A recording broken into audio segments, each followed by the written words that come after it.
Le damos la bienvenida a Juan Ignacio Paolici, economista de Empiria Consultores. Juan Ignacio, ¿cómo estás? Bienvenido. Bien, ¿ustedes? Muy bien.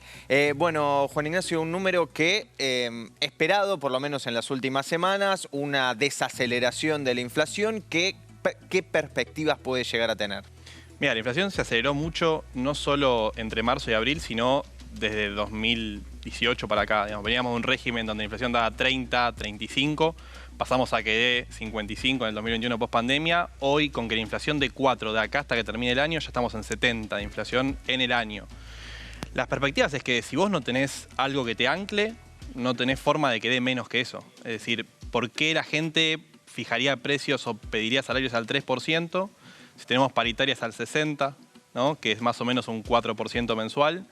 Así que la verdad es que si vos no tenés ningún ancla, ninguna señal, es muy probable que la inflación, sea 70, pueda ser un poco más, digamos, no hay nada que te ancle. Y esta inflación es sin suba del tipo de cambio, o sea, no tuviste ninguna devaluación del dólar oficial, y sin suba de tarifas por encima de la inflación. Es decir, cuando sube la nafta, obviamente la inflación se acelera, cuando suben las tarifas se acelera, pero después empieza a subir los alimentos, los salarios. Entonces, es una carrera donde cada uno intenta llegar primero y donde quien llega primero siempre es la inflación, digamos. Sí, Juan Ignacio, considerando los aumentos que se van a dar, que ya se empiezan a considerar, ¿no? Y que vamos a ver que repercuten en la inflación de mayo, ¿no? Se vieron los números ahora de abril, pero ya estamos transitando mayo y sabemos el impacto que pueda llegar a tener. Así es de a la baja, ¿no? Porque entre marzo y abril fue a la baja, pero sigue impactando en el bolsillo de todos y todas. ¿A partir de junio puede llegar a ser que se estabilice? Puede llegar a ser siempre y cuando no tengas ningún desarreglo en lo fiscal. Es decir, si el gobierno de pronto decide no aumentar las tarifas lo que las tiene que subir para que los subsidios no suban, o no bajar el gasto lo que lo tiene que bajar, y eso lo financia con emisión, no hay motivos para que la inflación baje mucho. Es decir, puede estabilizarse en 4%, sí puede, efectivamente. Ahora, si ya mayo está 4,5, 5 con todos los aumentos que vos mencionás, ya naftas te sube 0,5 de la inflación. Ya la inflación de mayo viene con un 0,5 adelante. Los anuncios de este último fin de semana. Prepagas, naftas, servicios domésticos, cigarrillos, todo eso te sube los precios regulados. Sumale lo que sube que no es regulado. Ya la inflación de mayo va a ser 4,5, 5, es decir, va a ser menos que el 6%. Pero ya la del año va a ser 70, sí, estabilizándose en 4, podríamos decir que se podría estabilizar. De vuelta, si vos no tenés algún salto del tipo de cambio o de tarifas, digamos. Sin eso puede llegar a darte, puede llegar a estabilizarse en 4% mensual. Juan Ignacio, recién decías, si no hay algo que lo ancle es imprevisible cuánto puede llegar a subir. ¿Cuáles pueden ser las variables que anclen justamente? Mirá, vos tuviste en 2020 y en 2021... Primero en 2020 tuviste la pandemia, eso te ancló mucho, pero la gente no podía salir, entonces los precios, casi ni subían. 2021 utilizaste el tipo de cambio, o sea, si ustedes miran la evaluación del dólar oficial, que es básicamente el dólar que se importa y exporta, es un precio de referencia muy importante en la economía argentina, subió al 20%, la inflación fue 55%, las tarifas casi 0. Hoy me parece que no tenés ni ancla cambiaria, es decir, que poner que el tipo de cambio oficial se mantiene en 106, cosa que no se puede porque te comprometiste con el fondo a que eso no suceda y porque no tenés reservas para sostenerlo. Y que las tarifas no suban, la inflación va a ser 70 igual. Entonces, las paritarias podrían ser un ancla, el tema es que venís de que caiga el salario real 20%. ¿Qué asalariado va a querer perder contra la inflación? Ninguno. Entonces, la puja es a pedir cada vez más. Yo creía que el acuerdo con el fondo podía ser una estabilización. El problema es que el acuerdo con el fondo nació con metas que, el propio mercado no cree. Y cuando el mercado no te cree, las expectativas de inflación son más altas. Al final del día, la gente, de a pie lo que mira es, ¿cómo viene mi demanda? Y si el consumo, hay pesos en la calle que sobran. Sí. Es medio una moneda corriente, ¿no? Que el mercado no crea también, de alguna manera. Mirá, eso es un buen punto el que haces. El mercado esperaba en diciembre 55% de inflación más o menos para 2022. Hoy espera 61%. O sea, venía esperando menos. Le viene pifiando por debajo a la inflación. Es decir, estamos, sistemáticamente nos venimos equivocando. Creímos que este iba a ser 5,5, fue 6. El anterior nadie vio el 6,7. El máximo que veía será un 6. Es decir, me parece que hoy las expectativas de inflación fueron subiendo a medida que se iban conociendo los datos. No es que, el mercado estaba impulsando una suba en la inflación. De hecho, hoy, si vos veías los precios, es decir, ganabas plata si la inflación era mayor a 5,5 comprando un bono que ajusta por inflación. Fue 6. O sea, el mercado esperaba que sea 5,5. Me parece que el gobierno sin señales es el que desancla la economía y que hace que el mercado de vuelta no tenga ninguna referencia tampoco. Juan Ignacio, siempre desde el gobierno tratan de exponer los datos más optimistas que están consiguiendo relacionados con baja desocupación, crecimiento del PBI, actividad de la industria. Sin embargo, hablan de esa distribución que no llega a los bolsillos de los que más lo necesitan. La inflación es uno de los puntos. ¿Cómo hacer para equilibrar esas dos actividades? ¿Qué herramientas tiene el gobierno para poner un punto en común para todo eso? Yo creo que la primera herramienta es bajar la inflación. O sea, digamos, la inflación, ¿a quién le pega más? A la gente que no puede protegerse con sus pesos, proteger sus ahorros. Es decir, la gente que no tiene acceso al sistema financiero, la gente de menos recursos es la que más pierde, por eso tiene un efecto redistributivo negativo. Atrasar las tarifas no es una solución, porque el gobierno a veces, alguna parte del gobierno planteó que si subo las tarifas, le pega a los que menos tienen. La verdad es que hace al revés, porque vos cuando no subís las tarifas, ¿qué haces? Subsidias a los más ricos. Entonces emitís para acabar esos subsidios que después van a inflación que le pegan a los más pobres. Entonces yo creo que la manera que vos tenés de mejorar esa redistribución es bajando la inflación, con una macro bien ordenada. Y no solo bajando la inflación, sino generando empleo de calidad. Vos con el empleo de calidad y con una economía que crece de manera sana, vos hoy crecés porque también hay cepo. Es decir, si no hubiese cepo, digamos, la gente en qué invierte, o sea, en bienes. Empleo de calidad, parece una misión imposible, ¿no? Como una utopía ya. Y sobre todo, digo, se usó mucho el concepto o este traspaso, ¿no? De, bueno, de la ayuda social, de los planes sociales, convertirlos en trabajo genuino. Como que se hizo mucho énfasis en eso, ¿no? Y pareciera que es como la zanahoria que te va haciendo, pero no la alcanzás nunca. El escenario, el otro día hablábamos con alguien del sector industrial, con distintos referentes, ¿no? Que te arrojan como un escenario positivo, como que está la plataforma, ¿no? Para poder crecer de alguna manera, pensando y también mirando el escenario internacional, la guerra quizás, bueno, distintas posibilidades, factores, vectores, no sé, como quieras llamarlo, pero en el día a día, digo, hoy estamos con una marcha donde muchos de los referentes que hablamos en los últimos días te dicen, tenemos una propuesta para generar 1 millón de puestos de empleo y no nos escuchan. Digo, hay un poco de todo, ¿no? Pero entre todo esto, ¿cómo está el escenario real? Mira, vos hace ya 12 años que no generás empleo privado. ¿Con qué lo compensaste? Con el empleo público y con el empleo más las changas, digamos, no lo que es el monotributista, el autónomo, es decir, claro. La changa te compensó la falta de empleo privado junto con el empleo público. ¿Cómo generás más empleo privado? Es una discusión que claramente no tengo la respuesta definitiva. Lo que yo entiendo es la macro manda, o sea, si vos tenés una macro que un día de inflación 6, 7, ¿quién invierte? ¿Quién contrata trabajadores? También tenés una barrera a la salida que se mantuvo desde la pandemia, que es la doble indemnización, ¿no? Una estructura impositiva que es asfixiante, es decir, para el sector, para el que tributa es asfixiante. Entonces, bueno, digo, pensar en un programa es algo más integral, es decir, cómo bajamos la inflación, pero en el medio también, cómo metemos, no digo una baja de impuestos, pero sí una que sea una redistribución, es decir, grabá más, digamos, grabá menos al que produce, digamos, no lo grabes más. La tienen difícil, ¿no? Sí, es muy difícil desde ya. Pero me parece que mientras vos más dilates la discusión, esto no va a bajar, el empleo no se va a crear y vamos a crecer de manera, digamos, vos este año crecés porque todavía te queda un arrastre que se le llama, lo llaman los economistas, un arrastre del año pasado. No tenés crecimiento genuino. Es decir, en diciembre del 2022... el que vende pizza vendrá la misma cantidad de pizzas que vendía en diciembre de 2021. En promedio probablemente venda más que el año pasado, pero es la misma cantidad. Entonces, yo creo que hay 1000 oportunidades. Es decir, en Argentina yo realmente confío y creo que hay un montón de oportunidades. El problema es que si vos no pensás en una estructura laboral acorde al siglo XXI, es muy difícil. Lo mencionaste varias veces el tema de las tarifas en todo este análisis y obviamente es una discusión que se está dando dentro del gobierno y en la propuesta que se hizo de la Secretaría de Energía no se dieron muchos detalles, sobre todo la segmentación, sí de los aumentos. ¿Crees que esto puede ser una variable clave para la macro? ¿La segmentación? La segmentación y la redistribución de los subsidios, ¿no? Porque dijo 82% está subsidiando en este momento en la energía. Es un montón, es un montón. La segmentación te ahorra muy poquito. O sea, si vos gastás, vamos a poner el número para no aburrir, si vos gastás 10, la segmentación te ahorra 0,2. Claro. O sea, perdón, 0,02. O sea, es muy poquito. Muy poco. Es apenas un 0,2% todo el total.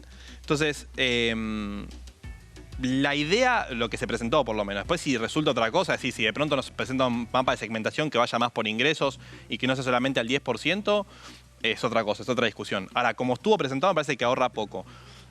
La verdad es que hoy duele subir las tarifas porque la inflación es 6%. Entonces, si vos subís 40, 50, 60 o 70 o 80 las tarifas, la inflación va a ser más alta. El problema fue que cuando vos acumulaste las inconsistencias, nadie dijo nada. Porque en pandemia, uno dice, bueno, para proteger, ¿por qué en 2021 subieron 9% con inflación al 55%? Digamos, cuando la economía se recuperaba, cuando todos digamos, se fue recuperando el trabajo, se fue creciendo la economía. Esa es la duda que me queda a mí. Me parece que la segmentación no es una variable significativa. El core lo tenés, el núcleo lo tenés en el 80% de la gente que va a ver aumentada 40 o 50%, que es el 80% de la variación salarial, digamos, que eso es lo que se anunció. Sí, y con todo este escenario, los distintos factores, digo, desde la consultora lo que se va analizando, claramente lo que más preocupa a todos y a todas es la inflación, pero pegado a eso hay otros factores. ¿Qué es lo que preocupa un poquito menos, pero preocupa igual? No, creo que hoy es la inflación. Otra es los dólares. O sea, Argentina hoy está en un proceso donde el campo te está liquidando mucho más dólares que el año pasado. Por veces se dice, no, liquida más que el año pasado y el Banco Central no puede acumular reservas. Esto que parece tan lejano, que el Banco Central no pueda acumular dólares, es muy importante porque ¿qué se hace con los dólares? Se importan, viene de insumos. Entonces, si no tenés dólares para importar insumos, no puedes producir. Si no puedes producir, no puedes crear empleo. Si no puedes crear empleo, la economía no crece. Entonces, si el Banco Central no puede comprar dólares, digamos, en un contexto donde el campo está liquidando mucho, ese es un problema que nos preocupa. El otro problema que nos preocupa es lo que hablábamos, más lo estructural. El gobierno festejó no haber hecho ninguna reforma estructural en un contexto donde la economía no crece hace 12 años. Digamos, no es culpa de nadie, digamos, no crece la economía, digamos, hay algo que está funcionando mal. Entonces, digo, me parece que era momento, de acuerdo con el fondo, para pensar algo distinto. Y hoy estamos viendo más de lo mismo, digamos, no tuviste ningún cambio. Así que yo diría es inflación, reservas y después el resto de lo que es reforma estructural es más de mediano plazo, pensando en cómo podemos crecer, cómo podemos mejorar. El gran desafío. Y con respecto a la inflación, los distintos rubros dentro de los aumentos que se van dando, vamos viendo algunas diferencias, por lo menos entre marzo y abril, indumentaria y calzado siguen estando ahí arriba, alimentos quizás con un respiro por ahí este mes, pero son rubros fundamentales, me imagino, y que siguen estando casi o al mismo nivel o por encima de la inflación general. Sí, de hecho la canasta básica, lo que mide, digamos, la línea de pobreza, que es decir, cuánto necesitas para no ser pobre, viene subiendo más que la inflación. Eso quiere decir que los bienes de mayor necesidad vienen subiendo más que los niveles de los precios de los otros bienes. Es una preocupación desde ya, digamos, me parece que los alimentos vienen teniendo una dinámica muy mala. Hoy una familia para no ser pobre necesita 90.000 pesos. Son más de 2 salarios mínimos vitales y móviles, incluso con el aumento. Es decir, no se puede. Hay un quinto de los trabajadores, o sea, 20% de los trabajadores formales que tienen un recibo de sueldo, es pobre. O sea, hay gente que aún trabajando formalmente es pobre. Entonces, digo, de vuelta, si vos esto lo dejás pasar y creés que va a bajar por arte de magia y no sucede, vamos a estar todos peor. Va a haber 40% de pobres, los cuales van a haber trabajadores formales adentro. Entonces, me parece que esa es la principal preocupación. Sí, prenda de vestir y calzado viene subiendo, no solo este mes, viene subiendo 30, 40 puntos por encima de la inflación. ¿Por qué? De vuelta, si vos cerrás la economía, y esto es dato, no hay que, si vos cerrás la economía, tenés mayor poder de fijación porque no te compiten de afuera. Pues es una discusión de qué nivel de apertura queremos, pero... ¿Hasta dónde? ¿Hasta dónde? Pero eso es una realidad. Cuando no tenés competencia... Sí, y Juan Ignacio pensaba, todos los distintos parches que se fueron dando, o baterías de medidas, pero que mirando ahora en perspectiva, que no se logró controlar la inflación, por lo menos, ¿cuánto? 58 en los últimos, 58%, digo. Fueron, finalmente se puede decir que fueron parches, digo, que no lograron, necesarios, ¿no? Porque es necesario, digo, pero... Mira, vos, por ejemplo, un acuerdo de precios no es algo nuevo, no, es algo que siempre ha hecho Argentina, no solo Argentina, sino también, yo me gusta poner el caso de Israel. Israel en un momento tenía una inflación parecida a la nuestra, incluso un poco más. En un momento decidió hacer un plan, digamos, de vuelta, consensuado con todos los sectores y metieron un acuerdo de precios y salarios, que es lo que quería impulsar el gobierno. Acuerdo de precios por un lado y control de paritarias por otro. Funcionó. De vuelta, si vos lo metés adentro de un plan, un acuerdo puede llegar a funcionar, porque la gente te va a creer eventualmente, entonces vamos a decir, bueno, vamos. Hoy te puedo decir que no... Un plan y confianza. Es que un plan es y confianza, sí. Porque vos podés tener un plan, pero si la gente no cree en vos... Sí. Bueno, un poco lo que mencionaba la otra vez Funes de Rioja, ¿no? Cuando daba la conferencia a la salida de la Casa Rosada y hablaba, ¿no?, del tema de la confianza, que pareciera una cuestión menor, pero hace un poco a toda la cuestión. Y sí, porque, de vuelta, ¿por qué la gente hoy, mañana, no sé, el tipo que tiene un negocio fijaría 4% de suba de precios? ¿Por qué no 6? ¿Por qué no 7? ¿Por qué el que le vende los insumos o los bienes no fija 7 o 6? Es una cuestión de coordinación. Entonces, si vos tenés un plan creíble, vos coordinás.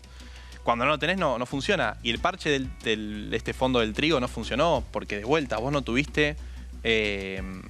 No, es una medida a corto plazo, ¿entendés? Es como, digamos, no sirven. Digamos, vos necesitas algo más integral. Con el aceite, ¿no? Después... También, pero digo, los alimentos y bebidas, lo dijo él. En el año subieron 28, con la inflación subió 23. Juan Ignacio, y claramente otro de los temas dentro de todo esto, bueno, decías los dólares, que es un problema, y en esta cadena que se está viendo, que vos decís, bueno, el campo está liquidando, pero las reservas se están agotando porque se está importando para producir. ¿En qué punto de la cadena el Estado debería interferir para que ese círculo sea virtuoso? Yo creo que es parte de lo mismo. Vos hoy tenés una brecha del 75%. Es decir, la diferencia entre lo que vale el contado con líquido, el blue, el más conocido del blue, y el oficial es 75%. ¿Qué piensa el que importa? Bueno, si el tipo de cambio libre es 75% más caro que el oficial, dame todo lo que puedas al oficial. Total, mis stocks en el momento van a valer, o mis bienes van a valer 75% más. Ese es el razonamiento y ahí es porque se van los dólares. También porque hay mayores precios de energía por la guerra y hay cosas que el gobierno también se le escapan un poco. Dicho esto, me parece que el gobierno, donde podría, de vuelta, es tratar de bajar la brecha. Yo creo que si vos tenés un plan de vuelta integral y con confianza, la brecha debería bajar. No hay argumentos para que el blue valga 205 pesos. Vale 205 pesos porque no tenés nada, no tenés un plan, entonces tiene cualquier me da la precio. Sensación que quienes tienen que estar mirando esta cuestión, este diagnóstico, lo tienen. ¿Qué pasa? ¿O no la ven? Y bueno, también es una cuestión más política. Yo ya me excede un poco, pero me parece que vos tenés que coordinar a los actores políticos para que realmente... Cuando yo leo la discusión de la suba de tarifas y hay una persona que dice no, porque esto va a tener un impacto redistributivo negativo, que realmente no entendió cómo funciona. Vos tenés un impacto... O sea, vos financiás a los más ricos. Lo dijo el ministro, no estoy diciendo yo. Vos estás subsidiando a la gente de mayor clase alta, a la gente de clase alta, que puede consumir, tiene aire acondicionado, tiene gas de red. Y hay gente que ni siquiera tiene gas de red. Un montón de gente tiene gas de red en sus casas. Entonces, de vuelta, está subsidiando una parte... Entonces, cuando leo esa discusión, digo, pero entonces no tienen tan bien el diagnóstico. Claro, y dentro de todo esto que decís, de las decisiones políticas también, dentro del propio gobierno, evidentemente, ahí está claro y evidenciado las posiciones económicas encontradas. Por un lado, lo que propone Guzmán, y por el otro lado, encontramos sectores del Frente de Todos que proponen un salario básico universal, que en este sentido, imagino, por todo lo que estás tratando de exponer como diagnóstico, no sería muy beneficioso para la economía subsidiar de forma permanente a casi 9 millones de personas, que es lo que propone este proyecto.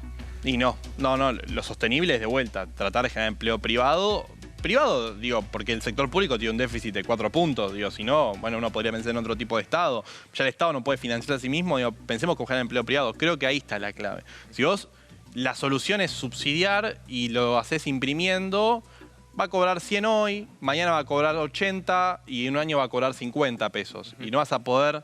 Digamos, entonces vas a tener una persona que está debajo de la línea de pobreza, sin trabajar, sin un empleo digno, y todo va a estar peor porque todo va a tener más inflación. Entonces me parece que la solución es más pensar en un programa que vos te logre encauzar la macro. Juan, antes de despedirte, última al menos de mi parte, la economía popular, ¿qué rol está jugando o empieza a jugar? Es como que está trabajándose mucho, uno habla con distintos sectores, da la sensación que tiene todavía un potencial mayor. Ahí hay que redefinir de a qué entendemos por economía popular, primero, digamos, el nivel de formalidad y el trabajo que genera. Es decir, si Argentina decide empezar o tiene pensado empezar a crecer, tiene que enfocarse en los sectores de mayor, que le tenga más ventajas a nivel mundial. Es decir, por ejemplo, el sector de servicio del conocimiento, los mercados libres de este mundo, digamos, por poner, digamos, los grandes en contrapunto, digamos. Exactamente. o sectores de innovación tecnológica, bueno, tratemos de enfocarnos ahí. Hay un montón de oportunidades y para la gente, digamos, de todos los niveles. Entonces me parece que la economía popular debería, digamos, de vuelta, tratar de insertarse de manera eficiente dentro de un plan de crecimiento, porque si produce algo, ¿sí?, que de vuelta la economía no necesita o no tiene mucha productividad, es como medio, está subsidiando un trabajo que es preferible que esté en otro lugar, produciendo algo que te genere más beneficios a nivel agregado. Juan Ignacio Paulici, muchísimas gracias. A ustedes. Muchas gracias, buenas tardes.